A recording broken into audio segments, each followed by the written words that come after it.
थोड़ी सी साइकोलॉजिकल चीज़ कहना चाहूँगा जी। क्योंकि मैंने भी पार्टी करी है कॉलेज में और उसके बाद एक योगा फेज स्टार्ट हुआ जब मैंने स्मोकिंग कभी नहीं करी थी जी। पर ड्रिंक्स बहुत पिए थे एटसेट्रा एटसेट्रा इंजीनियरिंग कॉलेज में। राइट। तो एडिक्शन को लेकर थोड़ी सी बात करनी है। जी। बेसिकली मैं मानता हूँ कि अगर आप किसी फ्रेंड ग्रुप को देखें तो वो कुछ लोग जो ज़्यादा स्मोक करते हैं, ज़्यादा वेप करते हैं, ज़्यादा ड्रिंक करते हैं, इस आदत के पीछे भी एक साइकोलॉजिकल वजह होती है। जो आपने कहा पीयर प्रेशर जी। पर आई फील कि to give in to peer pressure also एक साइकोलॉजिकल रीजन होता है। और मेरे according, and please correct me if I am wrong and speak from experience, I feel कि जब आपको थोड़ा लैक ऑफ कॉन्फिडेंस फील हो रहा है लाइफ में या खुद में, या अगर आपका एक पेनफुल पास्ट रहा है for some reason, no past trauma, फिर जब आप टीनेजर बन जाते हो, अर्ली 20s जब आपके स्टार्ट होते हैं, जब आपका करियर स्टार्ट होता है, बहुतों की स्मोकिंग हैबिट कॉर्पोरेट करियर में स्टार्ट होती है। सही बात है। Definitely because of peer pressure, but peer pressure के बीनीथ भी एक चीज होती है टू गिव इन, थिंकिंग कि यार ये ग्रुप मेरे से ज्यादा कूल है। करेक्ट। पर ऐसे आपको क्यों नहीं लगता कि आप ही खुद कूल हो? ये सही बात है। पर ये बोलने की बात है।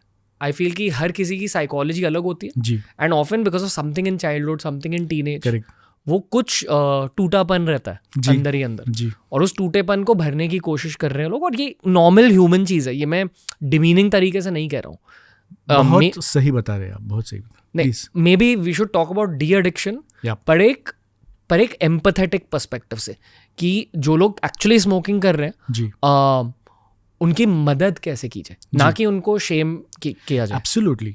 तो जब मेरे पास कोई ऐसे पेशेंट आते हैं, अभी सपोज 60 साल का के कोई है व्यक्ति और 30 साल से स्मोकिंग कर रहे हैं, अभी 30 साल के स्मोकिंग से एक COPD करके, क्रॉनिक ऑब्स्ट्रक्टिव पल्मोनरी डिसीज़, एक तरह का आप कह सकते हैं कि अस्थमा का बड़ा भाई, जहाँ पे लंग में काफ़ी सारे डैमेजेस हो जाते हैं, जो ब्रीदिंग ट्यूब्स है वो नैरो हो जाती है, तो उसमें से हवा का आना जाना ठीक से होता नहीं है, तो उन्हें हम इन्हेलर से, कभी कभी उनका लंग का ब्लड प्रेशर बढ़ा हुआ रहता है, जिसका हार्ट के राइट साइड के ऊपर लोड आके हार्ट की राइट साइड फेल हुई रहती है, उनको ऑक्सीजन की ज़रूरत पड़ती है, नॉन इन्वेजिव वेंटिलेटर भी हम अरेंज करवा के देते हैं, वगैरह वगैरह। तो अगर ऐसी कोई व्यक्ति मेरे सामने बैठी है तो ऑब्वियसली काफ़ी बार उनकी जो स्पाउस रहेगी, उनका ये रहता है कि मैं कितने साल से उनको बोल रही थी, छोड़ा ही नहीं, और मुझे भी अस्थमा की तकलीफ होती है, जो सही है, जो उनकी कंप्लेंट सही है कि पैसिव स्मोकिंग से अस्थमा जैसे सिम्टम्स की तकलीफ आपके क्लोज फैमिली मेम्बर्स में भी हो सकती है।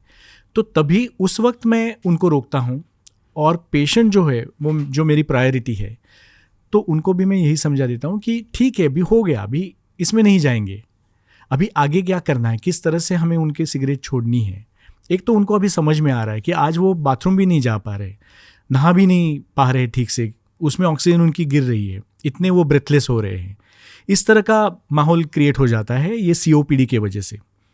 हम कैंसर्स वगैरह की तो बात ही नहीं कर रहे, I am just purely talking about जो लंग से डायरेक्टली लंग पे जो असर गिरता है स्मोकिंग का, सिगरेट स्मोकिंग का, उसके बारे में हम बात कर रहे हैं। शायद वेपिंग का भी 100%। It's a unnatural thing that you are putting in. आपके लंग्स को सिर्फ ऑक्सीजन की ज़रूरत है, जो मदर नेचर ने हमारे लिए बनाई है। आप अच्छे से फूल सूंघिए, आप सुबह बीच पे जाइए, खुली हवा लीजिए, उस पे रनिंग की, आपको जो मदर नेचर ने जो दिया हुआ है उस हवा को आप एंजॉय कीजिए। इस निकोटीन की और इस वेपिंग की आपके लंग्स को ज़रूरत नहीं है। ओके, तो coming to the de addiction, तो अभी बीच बीच में काफ़ी सारे ऐसे भी प्रोडक्ट्स आके गए, मेडिसिन्स, जिससे हम कि उस व्यक्ति का क्या होता है, सिगरेट छोड़ने के बाद या वेपिंग भी छोड़ने के बाद 8 दिन उस व्यक्ति के बहुत बुरे चले जाते हैं, क्योंकि क्रेविंग, वो चीज़ उनको उधर बुला रही है, लेकिन वो क्रेविंग कैसे हम हैंडल करें। तो कॉमनली उनको 2 चीज़ें होती है, एक तो कॉन्स्टिपेशन होता है और इनडाइजेशन जैसा रखता है। तो हम बोलते हैं कि हम उन दोनों चीज़ के लिए, सिम्टम्स के लिए आपको दवा इजीली दे सकते हैं, उसके लिए आपको सिगरेट या वेपिंग के पास जाने की ज़रूरत नहीं। 8वें या 9वें दिन के बाद रणवीर, अपना शरीर इतना खूबसूरत मशीन है जो मदर नेचर ने हमें इस तरह से बनाया हुआ है, ऐसा मशीन कोई और अब तक बना नहीं पाया है। 9वें दिन पूरा सब इफेक्ट उस निकोटीन का शरीर से 0 हो जाता है। तो आपकी जो पल्स रेट जो ज़्यादा होती है, अदरवाइज कोई भी सिगरेट अगर स्मोकिंग कर रहे हैं उन्होंने देख लेना चाहिए, 90-100 के आसपास अगर आपकी पल्स चल रही है तो आप स्मोकिंग छोड़ने के 10 दिन में, 15वें दिन में वो 60-70 तक आने लगती है। जो शरीर में जो भी हार्ट की तरफ जाने वाली जो ब्लड वेसल्स है, या लंग्स के जो डैमेजेस है, या ब्रेन की तरफ या अपने पैरों की तरफ जो भी जाने वाली छोटी छोटी ब्लड वेसल्स है जिसमें क्लॉट्स होते हैं स्मोकिंग की वजह से, वो सब इफ़ेक्ट्स धीरे धीरे धीरे करके रिवर्स होने चालू हो जाते हैं। तो ये शरीर खुद कर रहा है, आपको सिर्फ थोड़ा उसको वक्त देना है, टाइम देना है। तो एक तो 8 दिन हम आपके ये सिम्टम्स संभाल लेंगे, 90वें दिन के बाद आपको स्मोकिंग की इच्छा भी नहीं होगी। इस तरह से चलता है। बीच में कभी कुछ मॉलिक्यूल्स आए थे, ब्यूप्रोपियन, वैरेनिक्लाइन, बट अभी वो हमारे देश में नहीं मिलते हैं क्योंकि उसके अलग भी कुछ साइड इफ़ेक्ट्स हुआ करते थे। तो कोई दवा नहीं है कि जिससे हम आपको 1 महीने का एक टैबलेट लिख के दिया और आपका स्मोकिंग बंद कर दिया। उसमें अंदर विल पावर होना सबसे ज़रूरी चीज़ है कि उस व्यक्ति को समझ में आना चाहिए कि बस अब बहुत हो गया, अभी मेरे शरीर ने बहुत नुकसान झेल लिया है, अब मुझे इसमें वापस नहीं जाना है। ये सबसे पहली बात है। दूसरी बात, जब मुझे पेशेंट्स पूछते हैं कि आप कोई दवा क्यों नहीं देते मुझे ये छोड़ने के लिए, तो फर्स्ट ऑफ ऑल दवा है ही नहीं। लेकिन बीच में एक पीरियड था जब भी इस तरह के प्रिस्क्रिप्शन मेडिकेशंस अवेलेबल थे, तभी भी मैं उनको कहता था कि जब आपने 20 साल की उम्र पे स्मोकिंग शुरू की थी तब कौन सी दवा ली थी? तभी तो आपके मन ने ही डिसाइड किया था कि मुझे स्मोक करना है। तो अभी आपके मन को ही डिसाइड करना है कि आपको स्मोकिंग छोड़नी है। एंड इसके अलावा उनको साइकोथेरेपी या साइकेट्रिस्ट के भी पास जाके, जो अभी आपने पॉइंट आउट किया कि ऐसे जो कुछ ट्रॉमा है जिनके वजह से वो व्यक्ति उस एडिक्शन में चली गई, उनको एड्रेस करना, उनको हैंडल करना, ये बहुत ही ज़रूरी बात है। एंड ये सबकी मिलीजुली एफर्ट से और घर वालों के सपोर्ट से डेफिनेटली ये एडिक्शन छूट सकता है। एक तरफ अल्कोहल का एडिक्शन छोड़ना आसान है, लेकिन स्मोकिंग का एडिक्शन गिव अप करना बहुत मुश्किल है। स्मोकिंग से लोग वेप, अभी जो आपने मेंशन किया वेप, एंड फिर then it is a endless thing. So smoking छुड़वाना ये बहुत डिफ़िकल्ट काम है, लेकिन ये बहुत ज़रूरी काम है। जब मेरा इंजीनियरिंग कॉलेज स्टार्ट हुआ, बहुत बुरा ब्रेकअप भी हुआ था। मैं बहुत अच्छा स्टूडेंट था 12th तक, और फिर फेल हो गया फर्स्ट सेमेस्टर में। तो मेरे लिए साइकोलॉजिकली वो एक डिफिकल्ट फेज था, और इसकी बात बहुत करी है मैंने। मुझे आई फील अल्कोहल की एडिक्शन हो गई। I was drinking thrice a week probably, और वो भी संगत का इफेक्ट था। जो मैंने आपको शूट से पहले कहा जी, कि जिस एरिया से हम हैं जी, उसे स्लैंग में एरिया कहते हैं, दी एरिया। अच्छा, वडाला, माटुंगा, 5 गार्डन, सायन, दादर, माहिम। ये एक कैनबिस का कैपिटल है, और तभी भी था। तो I was also expose to it, and I got in to habit for a very long time. मेरी वजह ये थी कि अंदर ही अंदर बहुत कुछ चल रहा था जी, एंड मैं ये करता था आई थिंक साइकोलॉजिकली कोप करने के लिए। इन रेट्रोस्पेक्ट एट एज 31, वो when I look back retrospectively लगता है कि हाँ, मैं बस साइकोलॉजिकली कोप कर रहा था। दुख था, गुस्सा था दिल में, और उस गुस्से और दुख को भूलने के लिए मैं ये कर रहा था। पैरेलली एक पॉइंट आ गया एट एज 22 जहाँ सीरियस बनना पड़ा करियर के बारे में। तो अल्कोहल छूट गया वहाँ थोड़ा बहुत, रहा थोड़ी देर। फिर मैं हमेशा खुद से पूछता रहा कि मैं ये क्यों कर रहा हूँ, क्यों कर रहा हूँ, ये नहीं करना है फिर भी कर रहा हूँ। एंड आई थिंक कि जो लोग वेपिंग कर रहे हैं आज जी, उनमें भी यही फीलिंग है कि कर रहे हैं, करते जा रहे हैं जी, पर पता नहीं क्यों कर रहे हैं। करेक्ट। मेरा सोल्यूशन एक तो ये था कि accept that something is wrong psychologically. Correct. Seek help. Correct. Therapy की वजह से मुझे थोड़ी सी हेल्प मिली। मैंने बहुत मेडिटेशन के सेमिनार्स ज्वाइन किए। फिर पता चला कि यार मेडिटेशन से भी एक हाई निकल के आता है अगर आपने कंसिस्टेंटली मेडिटेट किया तो। और बहुत ईजी टू क्रिएट हाई आपको वर्किंग आउट से मिल सकता है। एब्सोल्युटली। तो ये दोनों चीज़ों ने ना मुझे बहुत हेल्प किया मेरे एडिक्शंस में। It was crutches. करेक्ट। फिर ओवर टाइम कभी कभी जब क्रेविंग्स आ जाती थी, या तो मेरी मेंटालिटी ये होती थी कि यार ये जो क्रेविंग है बेसिकली एक आपके दिमाग के अंदर एनर्जी होती है कि मुझे करना है। उस क्रेविंग को कहीं डायरेक्ट कर दो, फुटबॉल मैच में, क्रिकेट मैच में, करियर में, राइटिंग में।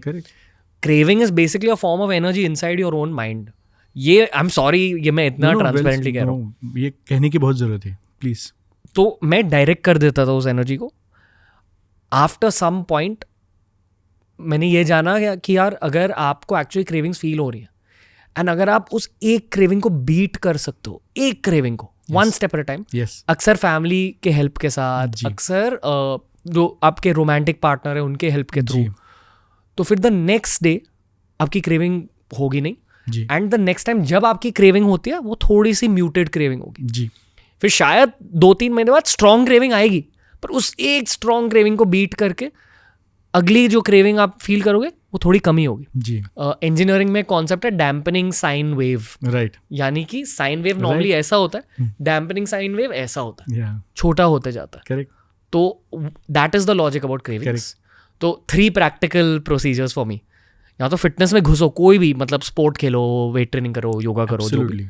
दूसरा, seek out deeper forms of meditation, you know, breathing से, मेडिटेशन टेक्निक से आप एक बहुत डीप प्लेस में चले जा सकते हो।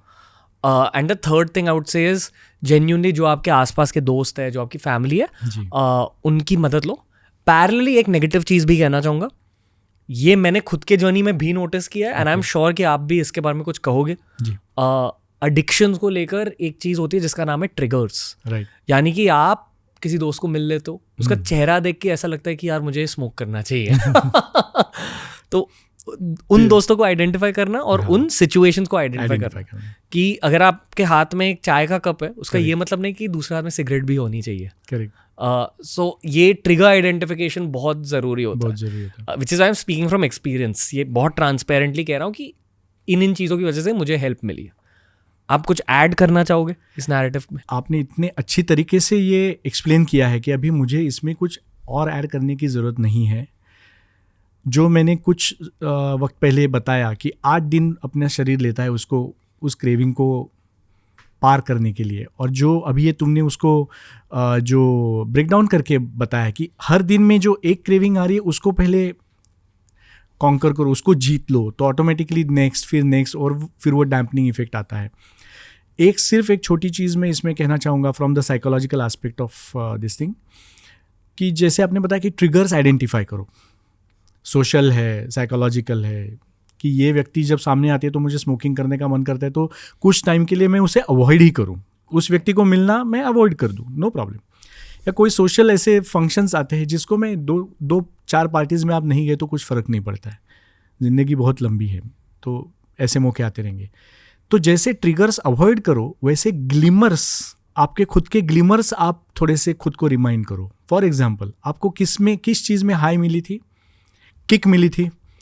सपोज आपने इलोकेशन कंपटीशन में स्कूल में हिस्सा लिया था और आपको फर्स्ट प्राइज मिली थी, that is your glimmer. Okay. आपने फुटबॉल में भले आप 10 साल के थे और आज आप देखोगे तो बहुत ही मामूली मैच थी, लेकिन उस वक्त आपके लिए बहुत ज़रूरी मैच थी और उसमें आपने एक ऐसा गोल मारा जिसकी वजह से आपकी टीम जीत गई। देखिए, ये मेमोरीज इंसान कभी भूलता नहीं है, इनको कहते हैं ग्लिमर्स। तो ये ग्लिमर्स आप याद रखो। आपने अगर ड्रामेटिक्स में हिस्सा लिया था, स्टेज पे काम किया था, भले 5 मिनट का रोल था, लेकिन जो आपने डायलॉग डिलीवरी की थी उसको आपको एप्रिसिएशन मिला था, उस ग्लिमर को याद कीजिए। तो ये जो ग्लिमर्स है, ट्रिगर्स छोड़ दीजिए, ग्लिमर्स को आप थोड़ा और खुद को रिमाइंड कीजिए कि ये मैं ही हूँ। आई थिंक रिमाइंडिंग के साथ साथ एक अडल्ट लाइफ में परस्यूट भी होना चाहिए उन्हीं ग्लिमर्स। यस, कमिंग टू दैट कि यस, कि अच्छा ये मैं ही तो था, ये मैं कर रहा था, तो अभी मैं ये कर ही सकता हूँ ना, अभी भी मैं फुटबॉल खेल सकता हूँ, भले मैं 30 साल का हूँ, तो मुझे किसी टूर्नामेंट में जाके नहीं, मुझे इंडिया को रिप्रेजेंट नहीं करना है, मुझे मेरे दोस्तों के साथ फुटबॉल खेलना है। आधे घंटा फुटबॉल या बैडमिंटन खेल लिया या क्रिकेट खेल लिया, उससे जो किक मिलती है, जो अभी आपने बहुत अच्छी तरीके से समझाया, वो इंसान उस किक को देख रहा है। और दूसरा, एक्सेप्टेंस, मुझे मेरे पीयर ग्रुप में मैं कैसे कूल दिखूं। सो हम जब छोटे थे तभी जो in fact there used to be advertisement, cigarette के मीडिया में, न्यूज़पेपर में एडवर्टाइजमेंट, मैगजीन्स में एडवर्टाइजमेंट हुआ करते थे। मैं ब्रांड नेम्स नहीं ले सकता हूँ, और टीवी पे भी एड्स आते थे बहुत, मैं लेट 70s या अर्ली 80s की बात कर रहा हूँ। तो तभी वो कूलनेस था, कूल दिखने के लिए लोग सिगरेट पीते थे। तो ये जो आपके वो कूल दिखना है या मुझे एक्सेप्टेड लगना है, तो इसको छोड़ के, as you very rightly pointed out, meditation is one thing that will give you a very good high. दोस्तों ऐसे ही बहुत सारे क्लिप्स अपलोड किए हैं इस चैनल पर, चैनल को एक्सप्लोर करो, देखते जाओ और सीखते जाओ।